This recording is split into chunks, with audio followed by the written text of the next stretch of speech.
Level 1 means anyone whose income is, from SLMB QI1 up to 150% of the FPL, the federal poverty level. Level 2 means that anyone whose income is at or below the FPL. So that means that someone that's QMB. And then level 3 is anyone who's institutionalized. So if someone's in a skilled nursing facility or long-term care, they don't pay for anything. QMB, SLMB, or QI1 of the coverage for Medicare beneficiaries. So, and there's been some times when someone is what's QMB only. So if they renew their Medicaid eligibility, there's 2 questions. One of the questions says, do you need help paying for your Medicare premiums? A lot of people, they're like, oh, I have Medicare. I'm going to select yes for that one. And then the next question says, do you need medical assistance? A lot of folks tend to think, I don't need medical assistance. I have Medicare. And they leave that question blank. When they leave that question blank, they only have QMB only, which is only paying for their Medicare Part B premiums. And if they do have that, we'll reach out to you and say, hey, this is what you need to do in order to help that person become eligible. What we do differently as a carrier is that we get results. So we have beneficiaries that enroll into our plan. They could enroll with any of our competitors because some of our competitors, like for example, with regards to our food card benefit, United has a higher benefit. But we have a lot of members that say, hey, you know what? I want to enroll in your plan because if I have issues and I have concerns like regarding my health, you guys are able to respond automatically. And I have agents that have said, hey, you know what, my client is having these issues, and they freak out. They're like, oh my God, what's going to happen? I just sold you guys as a first policy.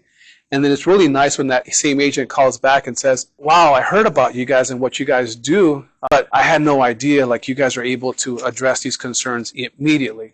And that's the whole thing as an agent. It means a lot because now people are thinking, oh, you got to talk to Alan. I was enrolled in this other plan. I had some challenges, or I had this issue at the pharmacy. I called Alan, and he was able to help and address my concerns. And now, I don't have any issues. Or if I have something, I reach out to him, and he right away. Because as an agent, if you're not marketing yourself, if you're not doing the proper needs analysis, your clients can go to the next person that they see.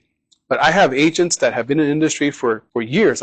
We have members on our books that have been with us since 2012 with the same agent. They have never left our plan because they understand that we're there for them. And if they have any questions or any concerns, we'll quickly get resolved. And a lot of times they feel, if I go to another competitor, am I going to get that same level of care? And some people will go for like a month and they come back because they understand that we have what's called a healthcare buddy, someone that if they have questions, they'll reach out to them directly.